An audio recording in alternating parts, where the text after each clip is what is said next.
Hey guys, a very good morning.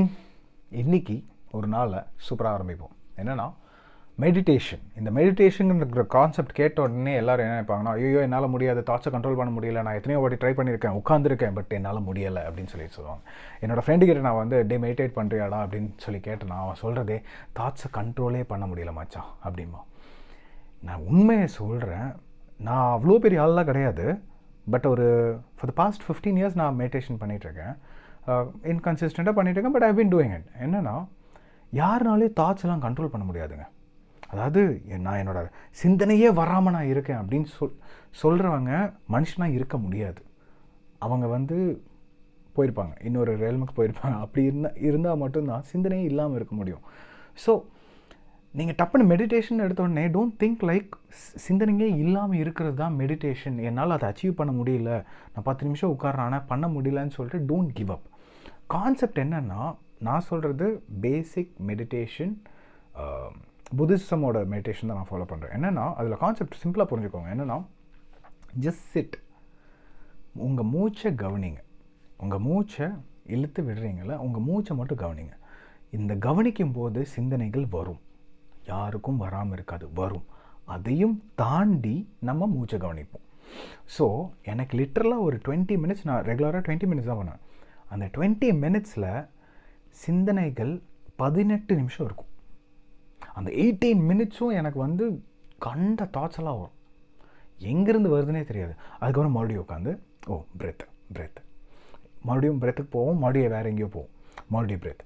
இந்த ப்ராக்டிஸை கொண்டு வந்துகிட்டே இருப்போம். சிந்தனைகள் போகும், மறுபடியும் கொண்டு வரும், மறுபடியும் போகும், மறுபடியும் வரும்.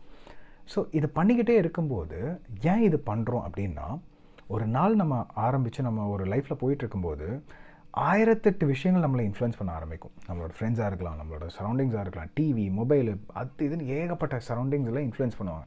ஆனால் we should come back to ourselves. நம்மளோட ஹோமுக்கு வரணும். ஹோம்னா என்ன? நம்ம இண்டிவிஜுவல். நம்ம திரும்பி நம்மளோட ஸ்டேட்டுக்கு வரணும். ஸோ இந்த மெடிடேஷன் என்ன பண்ணுன்னா, 10,000 விஷயம் இருக்கா, இது எல்லாத்தையும் பார்த்தாலும் நீங்கள் திரும்பி வர்றதுக்கு we are training ourselves. So இதை நம்ம எப்படி ட்ரெயின் பண்ணலான்னா, அந்த 18 நிமிஷமும் அப்படி தான் நடக்கும். ஆனால் அந்த 2 நிமிஷம் எந்த சிந்தனையும் இல்லாமல் we will be with ourselves. அந்த 2 நிமிஷங்கிறது 10 செகண்டாக ஸ்ப்ளிட் ஆகலாம், 30 செகண்ட்ஸாக ஸ்ப்ளிட் ஆகலாம்.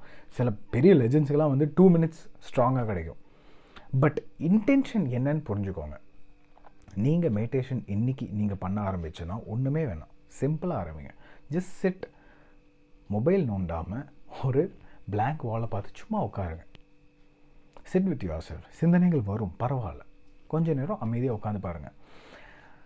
உட்காந்து இந்த போஸ்டரில் உட்காரணுங்கிறது இம்பார்ட்டன்ட், ட்ரூ.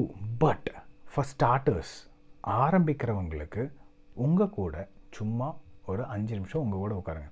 இந்த வடிவேல் கூட சொல்லியிருக்காங்க, சும்மா உட்கார்றது எவ்வளோ பெரிய கஷ்டமான விஷயம் தெரியுமான்ட்டு. நிஜமாகவே அது ஒரு கஷ்டமான விஷயந்தான். ஏன்னா சிந்தனைகள் வந்துக்கிட்டே இருக்கும். But still sit with your self. நீங்கள் உங்கள் கூட உட்காரும்போது தான் உங்களோட தாட்ஸ் என்ன, உங்களோட கோல்ஸ் என்ன, உங்களோட விஷன் என்ன அப்படிங்கிறது கிளாரிட்டி கிடைக்கும். இல்லாட்டி மற்றவங்களோட இன்ஃப்ளூயன்சஸ் நம்மளோட லைஃப்குள்ளே ஏகப்பட்டது வந்துட்டுருக்கும். ஸோ இன்றைக்கி ஒரு நாள் ஜஸ்ட் ஒரு 5 நிமிஷம் சும்மா உட்காருங்க. ஃபோனுக்குன்னு எதுவும் நோண்டாமல் சும்மா எங்கேயாவது பார்த்துட்டு சிந்தனைகள் வந்ததுன்னா அதை கவனிக்க ஆரம்பிங்க. அது கூடயே ஓட ட்ரை பண்ணாதீங்க. Just take a deep breadth and சும்மா இருங்க, போதும். ஸோ உங்களுக்கு இந்த வீடியோ பிடிச்சிருந்ததுன்னா தயவு செஞ்சு ப்ளீஸ் லைக் பண்ணுங்கள். இதே மாதிரி டாபிக்ஸ் நான் பேசணும்னு நினச்சிங்கன்னா கமெண்ட்டில் லீவ் பண்ணுங்கள். அண்ட் சப்ஸ்கிரைப் பண்ணுங்கள், சும்மா பண்ணிட்டு போங்க.